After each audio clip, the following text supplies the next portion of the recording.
Hello friends, मैं doctor मुशाम Moin Nadvi. आज हम अपने व्यूअर्स की बहुत ज्यादा रिक्वेस्ट पर एक ऐसे टॉपिक पर बात करने जा रहे हैं जो कि बहुत ज्यादा प्रिवलेंट है हमारे इंडियन कंट्री में। हाँ जी, हम आईबीएस के बारे में बात करने जा रहे हैं और आज की वीडियो में हमारा मेन फोकस रहेगा आईबीएस के ट्रीटमेंट के ऊपर कि हम आईबीएस को ट्रीट कैसे करें। मोस्ट कॉमनली ये वीमेन में पाया जाता है और ये एक ऐसी बीमारी है जिसके बारे में अभी बहुत कुछ ज्यादा पता नहीं है, लेकिन फिर भी इसके कारण को बायोसाइकोसोशल और कुछ ल्यूमिनल फैक्टर्स को भी माना जाता है। इसके बारे में हम एक एक कर आगे की वीडियो में बात करेंगे। इसका अगर प्रेवलेंस की हम बात करें तो 5 से लेकर 20% ये प्रेवलेंट है हमारी इंडिया में, और हम बात कर ही चुके हैं मोस्ट कॉमनली ये फीमेल में पाया जाता है। तो अगर हम इसके सिम्टम्स के बारे में बात करें तो इसके सिम्टम्स आते हैं ए, बी, सी एंड डी। ऐसे हमारा आ जाता है एब्डोमिनल पेन, जो कि बिलो अम्बिलिकल या डिफ्यूज पेन भी हो सकता है, जो कि जनरलाइज पेन हमारे एब्डोमेन में कहीं पे भी हो सकता है। साथ ही साथ ये हमारे बड़े आंतों की बीमारी ज्यादा मानी जाती है बनिस्बत छोटी आंतों के, तो लोअर अम्बिलिकल रीजन में पेन मिल सकता है। बी से हमारा आ जाता है ब्लोटिंग, मतलब पेट का फूला फूला रहना, फूला फूला लगना। सी से आ जाता है कॉन्स्टिपेशन, कब्ज हो जाना, लेट्रिन सख्त आना, कड़ी आना। साथ ही साथ हमारा डी से हो जाता है डायरिया। डायरिया हमारे जो स्टूल है, स्टूल पास जो हम करते हैं उसमें लिक्विड का बढ़ जाना, लिक्विड पोर्शन का बढ़ जाना, और एक से कई बार हमारा वॉशरूम होके आना, वॉशरूम जाना। अब देखिए, अगर हम बात करें आईबीएस की डायग्नोसिस की, तो ये प्योरली क्लिनिकल डायग्नोस है। इसको डायग्नोस करने के लिए कोई भी हमको इन्वेस्टिगेशन नहीं करवाना होते हैं। तो हम कैसे इसे डायग्नोस करेंगे? इसकी डायग्नोसिस के लिए हमें एक रूम 4 क्राइटेरिया बताया गया है। इसमें बताया गया है कि अगर पिछले 3 महीने में किसी को हर सप्ताह पेट में दर्द होने की शिकायत होती है, या फिर साथ ही साथ उसकी फ्रिक्वेंसी बढ़ जाती है वॉशरूम जाने की, वो वॉशरूम बार बार जाता है और वॉशरूम जाता है, जाने के साथ उसका दर्द कम हो जाता है या फिर बढ़ जाता है, या फिर हमारे जो स्टूल है उसकी कंसिस्टेंसी में कोई फर्क आ जाता है, जैसे लिक्विड अमाउंट का बढ़ जाना या फिर उसका हार्ड हो जाना। तो इनमें से अगर कोई भी 2 सिम्टम्स हमें मिल रहे हैं तो हम उसको आईबीएस डायग्नोस करेंगे। अगर हम आईबीएस के जनरल सिम्टम्स की बात करें तो वो कुछ इस प्रकार है। पेट का बहुत फूला फूला लगना, खाना ठीक से डाइजेस्ट नहीं होना, बार बार लेटरिन जाना, वॉशरूम जाना, या तो डायरिया हो जाना या फिर कॉन्स्टिपेशन हो जाना, पेट में हमें मरोड़ जैसा फील होता रहना, ये सिम्टम्स हैं हमारे आईबीएस के। इसके कारण आदमी की जो लाइफ स्टाइल होती है और लाइफ जो होती है बहुत ज्यादा डिस्टर्ब हो जाता है, क्योंकि उसे दिन में अपना काम छोड़कर कई बार वॉशरूम जाना होता है, जिसके कारण वो कहीं ना कहीं डिप्रेशन में आ जाता है, बहुत ज्यादा एंजाइटी में आ जाता है। तो ये जो बीमारी है बहुत ज्यादा डोमिनेटिंग बीमारी है, जो पेशेंट को एकदम से उसकी जिंदगी को अस्त व्यस्त कर देती है।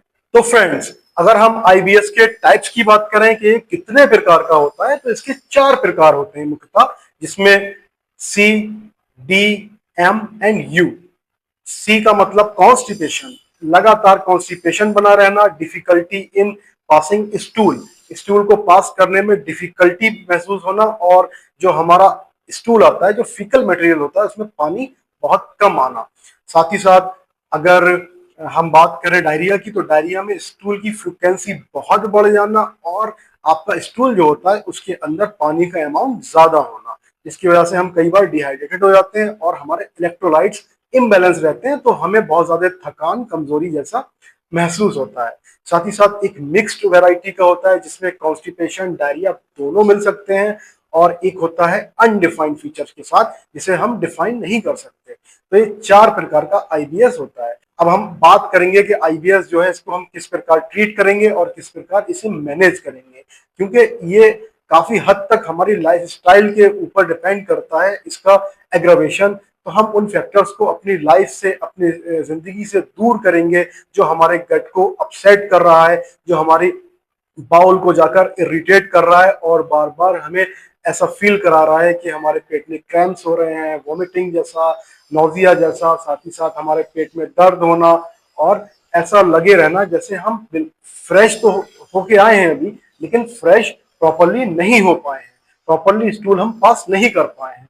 फ्रेंड्स, अगर हम इसके आईबीएस के कारण की, रीजंस की बात करें कि क्यों होता है, तो बहुत ज्यादा अनस्टेबल तो नहीं है, जैसे कि मैंने आपको पहले बता चुका हूं, लेकिन कुछ रीजंस बताए गए हैं, इंटरप्रेट किए गए हैं, कुछ हाइपोथेसिस दी गई हैं, जैसे कि हमारा गट की मोबिलिटी जो है हमारी वो अफेक्ट हो जाना, जब हम खाना ले रहे हैं, खाना खा रहे हैं, तब हमारी इंटेस्टाइन या स्मॉल इंटेस्टाइन या फिर लार्ज इंटेस्टाइन का स्पाज्म में आ जाना, जिसकी वजह से हमें पेन का एहसास होना और अर्ज टू डेफिकेट होना जैसी समस्याएं होती हैं। साथ ही साथ हमारे विसरल सेंसिटिविटी बढ़ जाना, गट की जब विसरल सेंसिटिविटी बढ़ जाती है तो उसकी वजह से हमें पेट में दर्द महसूस होता है और ब्लोटिंग होती है और अर्ज टू डेफिकेट होने लगता है।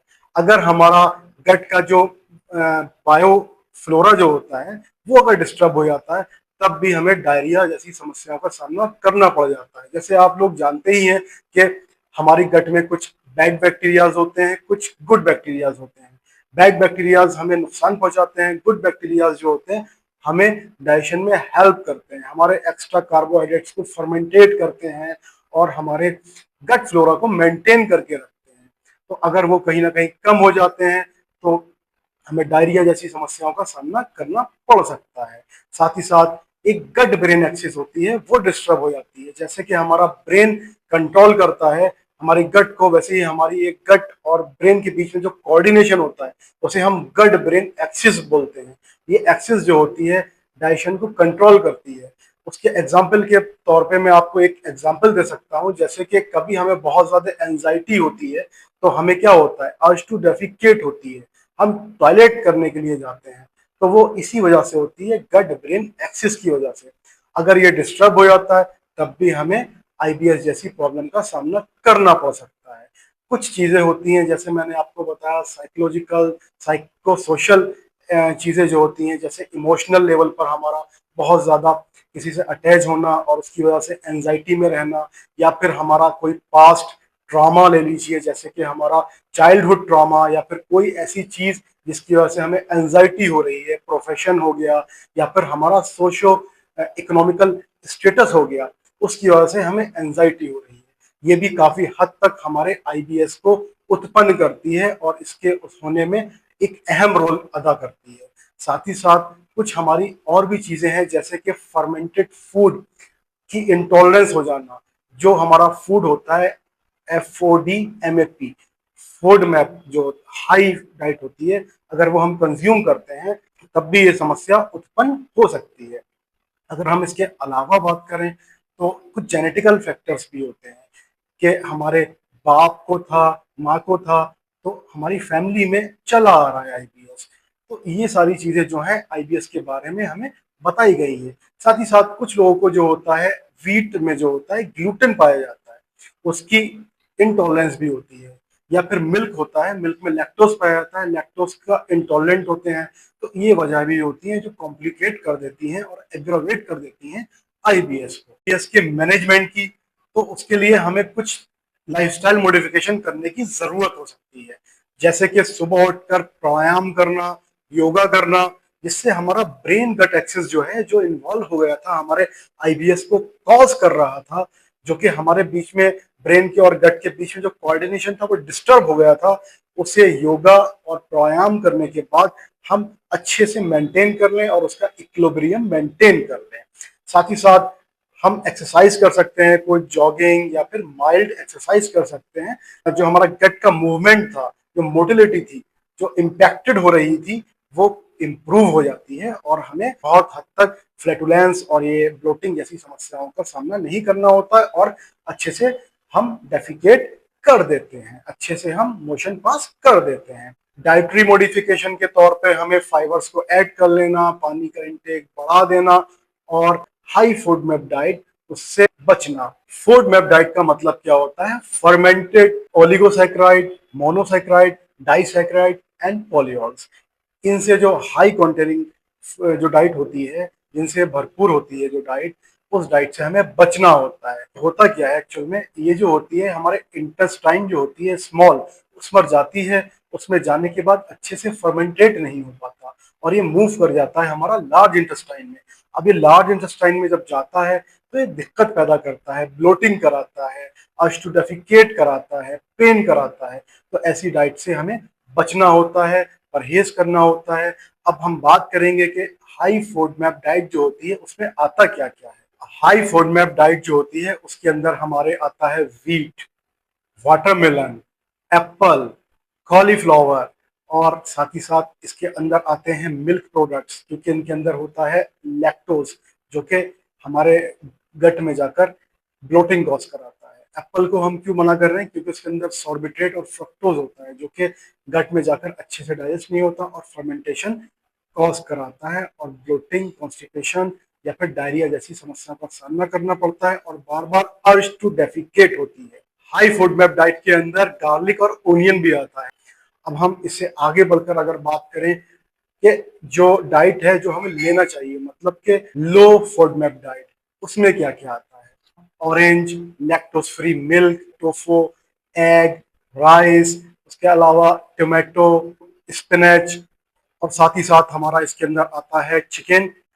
और फ्रेंड्स, कई बार एक तरीका ये भी होता है जानने का कि हमारी गट को कौन सी ऐसी चीज है जो जाकर इरिटेट कर रही है, कि हम धीरे धीरे जो हमारी हाई फूड मैप डाइट होती है उसमें जो बताई गई चीजें हैं उन्हें एक एक करके बंद करते हैं, या एकदम से बंद कर देते हैं, और धीरे धीरे एक एक करके चालू करते हैं। और जो भी चीज हमें दिक्कत पैदा करती है वो हमें पता चल जाता है कि ये हमें टॉलरेट नहीं कर पा रही है हमारी गट, और इसके लिए सेंसिटिव है, तो हम उसे स्टॉप कर देते हैं। तो फ्रेंड्स, अगर हम आईबीएस में स्पाज्मोटिक पेन जो हो रहा है हमारे, उसकी मैनेजमेंट की बात करें तो उसमें हम सबसे पहले नेचुरल रेमेडी की बात कर लेते हैं। हम देंगे पीपरमेंट।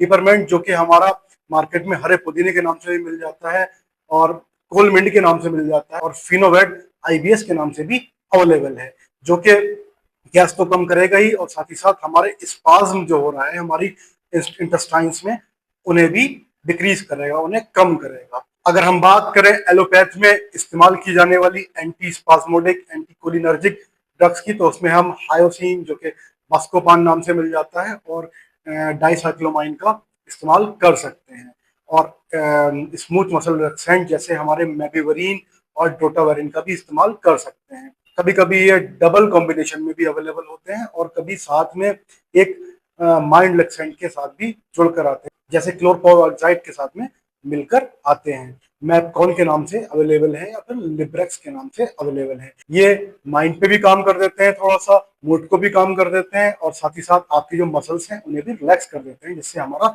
स्पाज्म जो होता है इंटेस्टाइन का वो समाप्त हो जाता है, खत्म हो जाता है। जो भी हमें दिक्कत होती है, इंटेस्टाइन में प्रॉब्लम होती है, पेन होता है, उसे ठीक कर देते हैं। अब हम आगे चलकर बात करते हैं आईबीएस के डेफिनेट ट्रीटमेंट की, जो कि हमने आपको टाइप्स बताए थे, एक कॉन्स्टिपेशन, डायरिया, मिक्स्ड, तो और अनडिफाइंड। तो हम बात करते हैं अब जो ट्रीटमेंट आगे करना है वो वैरायटी के हिसाब से करना है। अगर डायरिया हो रहा है तो डायरिया के हिसाब से ट्रीटमेंट करना है, अगर कॉन्स्टिपेशन हो रहा है तो कॉन्स्टिपेशन के हिसाब से, और अगर मिक्स्ड है तो मिक्स के हिसाब से हमको ट्रीट करना है। तो पहले हम बात कर लेते हैं डायरिया के बारे में। अगर हमें डायरिया हो रहा है तो डायरिया होने के एक दो रीजंस हो सकते हैं। जैसे कि सबसे पहला रीजन हो सकता है कि हमने हैवी एंटीबायोटिक इंटेक कर रखा है, और उसकी वजह से हमारा गट का जो फ्लोरा है वो डिस्टर्ब हो गया है। तो हम क्या करेंगे, हम प्रोबायोटिक्स ऐड करेंगे जिसकी और डायरिया को कम करेंगे। साथ ही साथ अगर वैसे ही डायरिया हो रहा है जो आईबीएस में होता है मेनली, तो उसमें हम डेफिनॉक्सिलेट जो कि एट्रोपिन के साथ में आती है वो ले सकते हैं। नहीं तो सबसे पहले ड्रग ऑफ चॉइस होती है उसमें लोप्रामाइड, जो रेडॉल के नाम से मार्केट में अवेलेबल है। साथ ही साथ हम डायरिया वैरायटी में ट्राइसाइक्लिक एंटी डिप्रेसेंट जैसे कि एमिट्रिप्टिन का इस्तेमाल कर सकते हैं, बिकॉज ये एंटी कोलिनर्जिक ड्रग है। ये हमारे सिक्रीशंस को जो है कम करती है, और साथ ही साथ हमारे मूड पे भी काम करती है, और हमारे मूड को शांत करती है। हमारी जो गट ब्रेन एक्सिस की वजह से डिस्टर्बेंस पैदा हो रहा है उसे समाप्त कर देती है। तो इस ड्रग को हम इस्तेमाल कर सकते हैं कहाँ पर? डायरिया इंड्यूस, जो डायरिया वाला आईबीएस होता है उसमें, क्योंकि ये दो काम करेगी, एक तो मूड को शांत करेगी, साथ में वाटर जो सिक्रीशन है हमारा उसे कम करेगी, जिसकी वजह से डायरिया भी हमारा कंट्रोल हो जाएगा। और फ्रेंड्स, जैसे मैंने आपको बता ही दिया है कि एंटीबायोटिक इंड्यूस बहुत ज्यादा ओवर यूज करते हैं, उसकी वजह से भी हमारा डायरिया हो जाता है। तो ऐसे में हम एक बहुत अच्छी ड्रग है रिफाक्सिमन का इस्तेमाल कर सकते हैं, जो कि हमारे सिस्टमिक एब्जॉर्ब ना होकर सिर्फ लोकली काम करती है इंटेस्टाइन में जाकर, और वहां से निकल जाती है। एक बहुत अच्छी ड्रग है, इसको हम 600 mg पर डे के हिसाब से इस्तेमाल कर सकते हैं 2 वीक्स के लिए, जिसका एक बहुत ही प्रूवन बेनिफिट है डायरिया इंड्यूस्ड आईबीएस में। अब हम बात करते हैं कॉन्स्टिपेशन की। अगर कॉन्स्टिपेशन की बात करें तो हम उसमें थोड़ा सा डाइटरी मॉडिफिकेशन करके भी देख सकते हैं, जैसे कि पानी का इंटेक बढ़ा देंगे, फाइबर डाइट बढ़ा देंगे, फाइबर डाइट खूब ज्यादा से लेंगे, और फूड मैप डाइट जो है, जो मैं पहले बता चुका हूँ, उस तरह से हम चलेंगे, लो फूड मैप डाइट हम लेंगे। अब हम बात करें कि मेडिकेशन क्या लेंगे, तो उसमें सबसे पहले आ जाता है हमारा परगेवेटिव्स। परगेवेटिव्स में हम क्या लेंगे, सबसे पहले लैक्टुलोस आ गया, और हमारा क्रीमेफेसिन आ गया, मिल्क ऑफ मैग्नीशिया आ गया, या फिर हमारे जो आ जाते हैं डेल्कोलैक्स जैसी चीजें, ये हम इस्तेमाल कर सकते हैं। लेकिन सबसे अच्छी एक टैबलेट जो आजकल काम कर रही है वो है प्रोक्लोरोप्राइड, जो कि प्रोवेक के नाम से भी मार्केट में अवेलेबल है। ये बहुत ही अच्छी ड्रग है, जिसे हम 1 mg या फिर 2 mg की डोज में इस्तेमाल कर सकते हैं। अब हम आगे चलकर अगर बात करें मिक्स वैरायटी के आईबीएस की, तो हम उसमें सबसे पहले देखेंगे कि हम कौन सा डायरिया है। अगर वो कॉन्स्टिपेशन डोमिनेंट डायरिया है तो कॉन्स्टिपेशन वाला हम ट्रीटमेंट देंगे। अगर वो आईबीएस डायरिया डोमिनेटिंग आईबीएस है तो हम डायरिया वाला जो